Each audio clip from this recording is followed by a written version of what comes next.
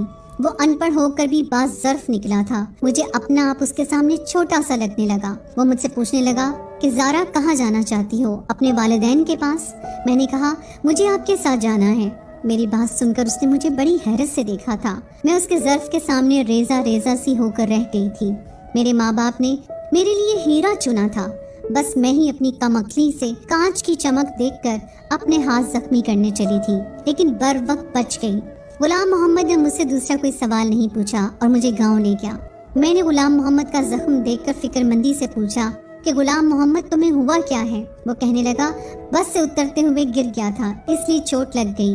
میں اپنے اندر بہت شرمندہ سی ہو کر رہ گئی تھی۔ میں نے اپنے شوہر کا بظاہر دیکھ کر اسے کیا کچھ نہیں سنایا تھا، لیکن اس نے میرے ساتھ اب تک بھلائی ہی کی تھی۔ 2 دن تو میں اسے نظر نہیں ملا پائی، اپنے اندر خود کو لعنت ملامت کرتی رہی۔ وہ اب بھی آدھی روٹی کھا کر میرے پاس سے اٹھنے لگا تو میں نے اسے روک لیا۔ میں نے کہا آپ کھانا ٹھیک سے کیوں نہیں کھاتے؟ روز آدھی روٹی کھا کر اٹھ جاتے ہو۔ میری بات پر غلام محمد نے مجھے حیرت سے دیکھا تھا، پھر اٹھ کر نہیں گیا، چپ چاپ کھانا کھانے لگا۔ اب میں خیال رکھنے لگی تھی، اندر سے تو میں ٹوٹ چکی تھی، اس لیے اپنے شوہر کے سامنے جھک کر اپنی غلطی کا اعتراف کرنا مجھے مشکل لگ رہا تھا۔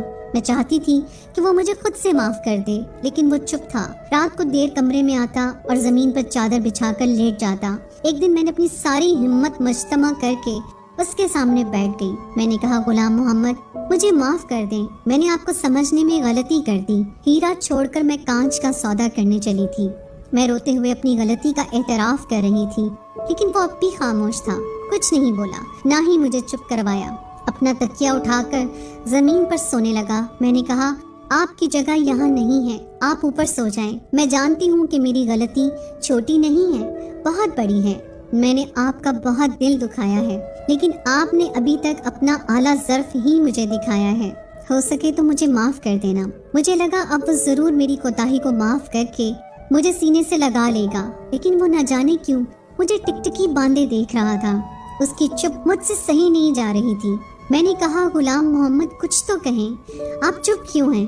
مجھے ڈانٹ لیں، اپنا غصہ مجھ پر نکال لیں، مجھے معاف کر دیں۔ میں اس کی منت سماجت پر اتر آئی تھی، لیکن اس کی چپ ہنوز تھی، وہ نہیں ٹوٹی۔ ہماری شادی کو 6 ماہ بیت گئے تھے۔ شادی کے بعد جو چپ کا قفل غلام محمد نے اپنے ہونٹوں پر لگایا، وہ میری منت سماجت اور رونا دھونا بھی نہ کھول سکا۔ وہ مجھے خالی آنکھوں سے دیکھ رہا تھا، چپ چاپ لیٹ گیا۔